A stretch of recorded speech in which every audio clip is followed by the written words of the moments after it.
విశ్వావసు నామ సంవత్సరానికి సంబంధించి మనకి పౌర్ణమి రోజున గ్రహణం ఉంది. మరి ఈ గ్రహణానికి సంబంధించి ఈ నిమజ్జనానికి సంబంధించి ఏమన్నా అడ్డు వస్తుందా?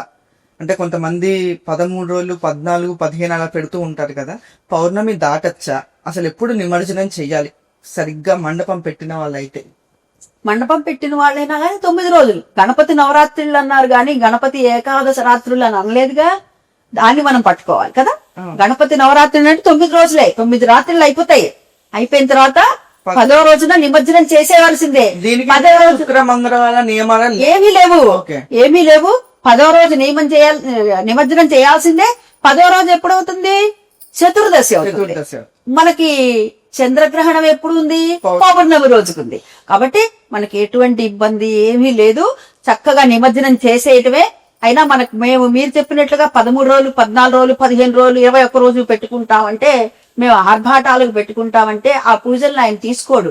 భక్తిగా నాకు 9 రోజులు ఎవరైతే చేస్తారో వాళ్ళ పూజలు నేను తీసుకుంటాను రా అని చెప్తాడు స్వామి. అందుకే అంత పెద్ద తొండం పెట్టుకొని కూర్చొని ఉంటాడు.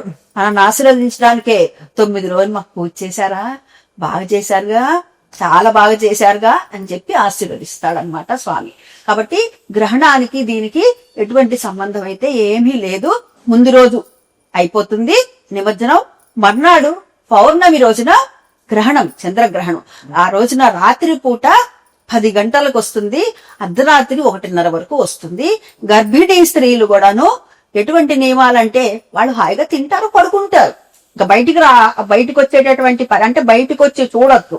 అంటే వాళ్ళకి గ్రహణానికి సంబంధించినటువంటి ఇబ్బందులు ఉంటాయి కాదు, ఉంటాయి. అంటే నాకు తెలుసు మంచిది కాదని. ఎందుకంటే మాతో పాటు చదువుకునేటటువంటి ఒక అబ్బాయి ఉండి ఇవన్నీ ట్రాష్ అని చెప్పేసి వాళ్ళ ఆవిడని తీసుకొచ్చి బయటికి, పాప అమ్మాయి వద్దంటున్నా గాని వాళ్ళ ఆవిడని తీసుకొచ్చి అక్కడ బయట నుంచోబెట్టాడు. వాళ్ళకి గ్రహణం వర్రి పిల్లలు పుట్టారమ్మా.